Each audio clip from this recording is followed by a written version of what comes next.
Welcome back after the break. Pakistan میں 8 فروری کے انتخابات، اس حوالے سے ووٹ کی سوچ ABN کی ٹرانسمیشن جاری ہے. امبیسڈر عبدالباسط میرے ساتھ موجود ہیں اسٹوڈیوز میں، ہمارے ساتھ علینا شگری صاحبہ موجود ہیں اور خالد جمیل صاحب، اور گفتگو ہو رہی ہے کہ انتخابات کا منظرنامہ کیا ہے، کس پارٹی کے پاس کس قسم کی پوزیشن، کس کی سٹرینتھس کیا ہیں، کون سی ویکنسز سامنے آئی ہیں.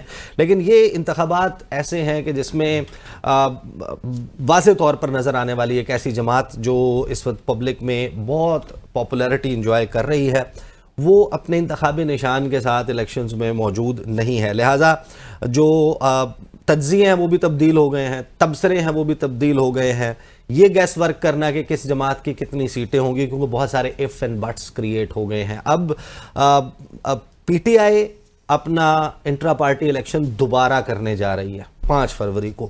اس حوالے سے ہم بات کریں گے next half of the transmission, جس وقت ہمیں پاکستان تحریک انصاف سے جو انہوں نے چیف الیکشن کمشنر اپوائنٹ کیے ہیں جناب رؤف حسن صاحب، وہ جوائن کریں گے، تو ان کے تو حوالے سے بات ہوگی. لیکن باسط صاحب، آغاز جو ہے وہ اس سیگمنٹ کا ذرا ہمیں یہ بتائیں کہ سائفر کیس چلیں توشہ خانہ ابھی آپ کی ایکسپرٹیز نہیں ہے، یعنی میں سائفر کے اوپر زیادہ آپ کا تو پروگرام توشہ خانہ سے گفٹس، یہ جو گھڑی پہنی عملی طور پہ ایکسپرٹ ہے یہ گھڑی نہیں ہے، اور ہم جب وزٹس پہ جاتے تھے ہم چھوٹے موٹے گفٹس میں جایا کرتے تھے.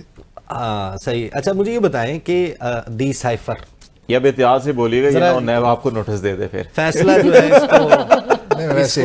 اس کو ذرا ڈی سائفر کریں. نہیں، وہ جس کو دینی ہوتی ہے نا سزا، اس کو پک آؤٹ کر کے دی جاتی ہے. وہ لسٹ تو بڑی طویل ہے، وہ ہمیں پتہ ہے کہ کیسے ہوتی ہیں. خالد جمیل صاحب، باسط صاحب، ڈی سائفر کریں نا ذرا اس فیصلے کو. کس چیز کو؟ وہ جو فیصلہ ہے ابھی سائفر کا کہ سائفر والے سائفر خانہ کا، تو سائفر کا جو کیس ہے اس پہ تو میں نے پہلے بھی ABN پہ شاید خالد جمیل صاحب کے ساتھ ہی میں کامنٹ کر رہا تھا کہ یہ جلدی میں کیا گیا ہے. جن باتوں کی تہہ تک جانا چاہیے تھا وہ باتوں کا تمہیں پتہ ہی نہیں چلا کہ کس طرح یہ سارے معاملات ہوئے ہیں. وہ کاپی جو تھی وہ کہاں گئی، کیونکہ پرائم منسٹر اپنی جیب میں تو نہیں رکھتا، وہ پرنسپل سیکرٹری کا کام ہوتا ہے اس کو اپنے ساتھ رکھنا. باقی جو ہے جہاں تک کانٹینٹس کی بات ہے تو کانٹینٹس تو نیشنل سیکیورٹی کمیٹی نے اس کے ڈسکلوز کر دیے. نہیں باسط صاحب، پہلے مجھے کلیئرٹی دیں. آپ جس وقت ایز اے سفیر بھیجتے تھے سائفر، رکا بھیجتے تھے اپنے ہیڈ کوارٹر، وہ ایک کوڈ میں موجود ہے، وہ کوڈڈ کاپی آتی ہے وزیر اعظم کے پاس جو ڈسٹریبیوٹ ہوتی ہے، یا ڈی کوڈ ہونے کے بعد، دیکھیے انگریزی میں لکھے جانے کے بعد اس پہ ایک نمبر لگنے کے بعد ایک نمبرڈ کاپی بھیجی جاتی ہے. کوڈڈ کاپی ایک زمانہ تھا کہ جو کوڈڈ میسج ہوتا ہے نا وہ فیکس کے ذریعے بھیجواتے تھے، کیونکہ کوڈ کو توڑنا آسان کام نہیں ہوتا، اس کا پورا ایک میکنزم، ایک سسٹم ہے. تو کوڈ اگر آپ کے پاس کوڈڈ میسج ہے تو اس کی تو کوئی حیثیت ہی نہیں ہے. لیکن جب کوڈڈ میسج اور جو ڈی کوڈڈ میسج آمنے سامنے پڑ جاتے ہیں تو پھر اس کی اہمیت ہو جاتی ہے. پھر اس کو آپ کہتے ہیں، کیونکہ آپ کی جو لینگویج ہے انگریزی میں جب وہ ڈی کوڈ ہوتا ہے اور جو کوڈڈ لینگویج ہے اس سے پھر آپ کا سسٹم کمپرومائز ہونے کے امکانات بڑھ جاتے ہیں. تو اگر یہ کوڈڈ میسج کسی کے ہاتھ میں نہیں ہے اور صرف ٹرانسکرپٹ آ گیا ہے جو اس کا جو ڈی کوڈڈ میسج ہے، اس کے بارے میں پھر جاننا ضروری ہے، کیونکہ یہ ایک الگ بحث ہے. لیکن کوشچن میرے لیے جو اس کیس میں ہے وہ یہی ہے کہ جو ایک تو یہ ہے کہ جو کاپی ہے وہ کہاں ہے، اس کے بارے میں کوئی، کیونکہ کاپی جو ہے وہ فارن آفس کو واپس نہیں بھیجوائی جاتی. جس کو وہ کاپی نمبر جس کے پاس بھی ہے وہ اسی کے آفس پہ رہتی ہے. جب کبھی مستقبل میں اس کو بھیجوانا پڑتا ہے تو بڑا اس کا پروسیجر ہے، ہر ڈپارٹمنٹ پھر فارن آفس کو بھیجواتا ہے وہ کاپیاں، وہ پھر کمیونیکیشن سینٹر ہے وہاں جاتی ہیں، وہاں پہ اس کو ڈسٹرائے کرتے ہیں. لیکن وہ 20 25 30 سال کے بعد یہ معاملات ہوتے ہیں.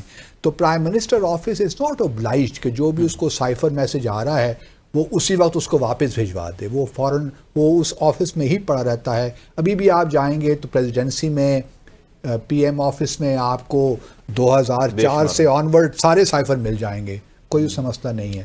اور وہ پرائم منسٹرز یا پریزیڈنٹس اپنے پاس نہیں رکھتے، وہ جو ان کا اسٹاف ہوتا ہے ان کی ذمہ داری ہے. جہاں تک کانٹینٹس کی بات ہے اس میں اب جس طرح آپ لوگوں نے پہلے بھی کہا کہ جی سائفر لہرایا عمران خان نے، وہ میں اس وقت میں نے کہا تھا کہ وہ سائفر نہیں تھا، وہ ایک کاغذ تھا جو انہوں نے سمبولیکلی لہرایا ہوگا.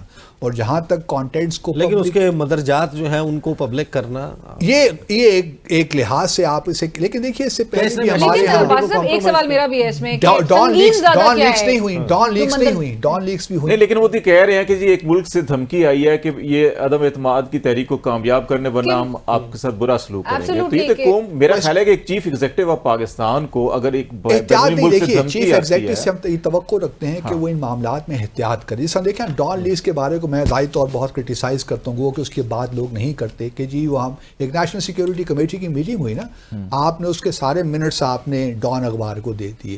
تو یہ بھی آپ نے ایک ادارے کو ایک لحاظ سے تھوڑا سا امبیرس کرنے کی کوشش کی کہ جی ہم سویلین سائڈ پہ تو ہم تو سب کچھ کرنے کو تیار ہیں سب، لیکن یہ جو اسٹیبلشمنٹ ہے وہ ہمارا ساتھ نہیں دے رہی. اسی طرح میمو گیٹ کا بھی یہ حال تھا، آپ نے یہی کیا.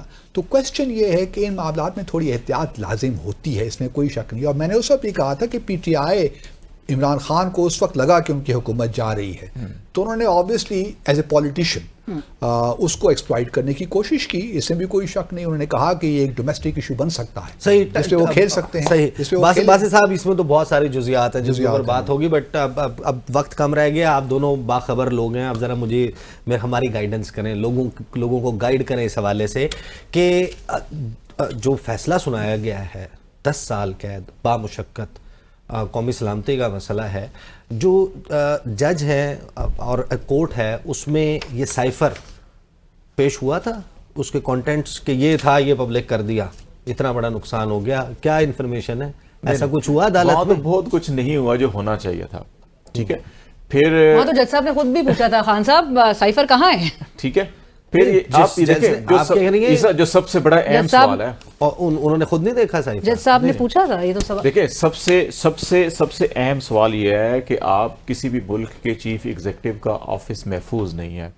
ہم پچھلے 1 سال سے دیکھ رہے ہیں کہ آڈیوز بھی نکل رہی ہیں، ہاٹ لائن کی ٹاکس بھی نکل رہی ہیں، آپ کے phone, even head of state کا فون محفوظ نہیں ہے، اس کی فون کالز بھی لیک ہو رہی ہیں، اور حتیٰ کہ اب آپ کے اس قسم کے کلاسیفائڈ ڈاکومنٹس آپ کی فائل میں سے غائب ہو جاتے ہیں. اب وہ اس وقت کے جو پرائم منسٹر ہیں وہ تو کورٹ میں کہہ رہے ہیں کہ میں نے تو انکوائری بھی کروائی تھی، اور انکوائری میں آ کے مجھے کہا گیا نہیں کوئی کلو نہیں، میں نے کہا فلاں بندہ ہے. صحیح. لیکن باسط صاحب پیرافریز جو کرتے ہیں نا، کچھ سائفر میسیج کو پیرافریزنگ کی جاتی ہے، اور وہ کیبنٹ کو بھی آپ بھجوا دیں، آپ چیف جسٹس کو ہی بھجوا دیں، اس میں کوئی مذائقہ نہیں ہے. ہوتا صحیح. باسط صاحب مجھے پروگرام کلوز کرنے کا کہا جا رہا ہے. رات 10 بجے لوگ بریک کے بعد ہمارے ساتھ موجود ہوں گے، نیوز بریک ہے. لیکن اگر آپ کے اسی سیگمنٹ میں if you allow me to add this، اب پریشان کن بات صاحب بسد احترام یہ بھی ہے عوام کے لیے بھی کہ وہ جو کانٹینٹس تھے جس کی بات کی جاتی تھی which was termed as blatant interference، اور وہ بھی بہت پریشان کن ہے کہ اس پر زیادہ توجہ نہیں دی گئی. اور پاکستانی عدلیہ میرے خیال سے اب with all due respect Pakistan کی عدلیہ جو ہے وہ نمبر 1 پہ میرے خیال سے رینک ہونی چاہیے. جس طرح سے سپیڈ میں ٹرائل جو ہیں وہ ہو رہے ہیں، اور ہو صرف عمران خان صاحب کے رہے ہیں. مجھے بریک لینی ہے. بریک کے بعد علینا شگری جو ہیں ول بی دا ہوسٹ، اور پاکستان تحریک انصاف کے ترجمان اور سیکرٹری اطلاعات رؤوف حسن صاحب ہمارے ساتھ موجود ہوں گے. تحریک انصاف کیا کرنے جا رہی ہے اس کے حوالے سے گفتگو ہوگی. بٹ کچھ فیکٹس جو ہیں وہ آپ کے سامنے آتے ہیں. وہ فیکٹس یہ ہیں کہ 2 ہیڈز آف گورنمنٹ یا ہیڈ آف اسٹیٹ جو ہیں انہوں نے ماسکو وزٹ کیا تھا فروری 2022 میں. ایک تھے عمران خان، وہ پہنچے تھے 23-24 فروری کو، اور ایک تھے جائر بولسنارو، وہ پہنچے تھے کوئی 17-18 فروری کو. دونوں کو امریکہ نے کہا تھا کہ سنگین نتائج بھگتنا پڑیں گے. نہ جائر بولسنارو صدر ہے، نہ عمران خان وزیر اعظم ہیں.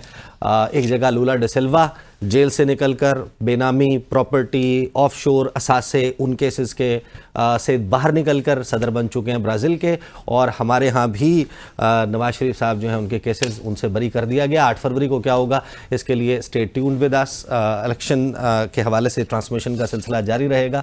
آپ سے ملاقات ہوتی ہے رات کے 10 بجے.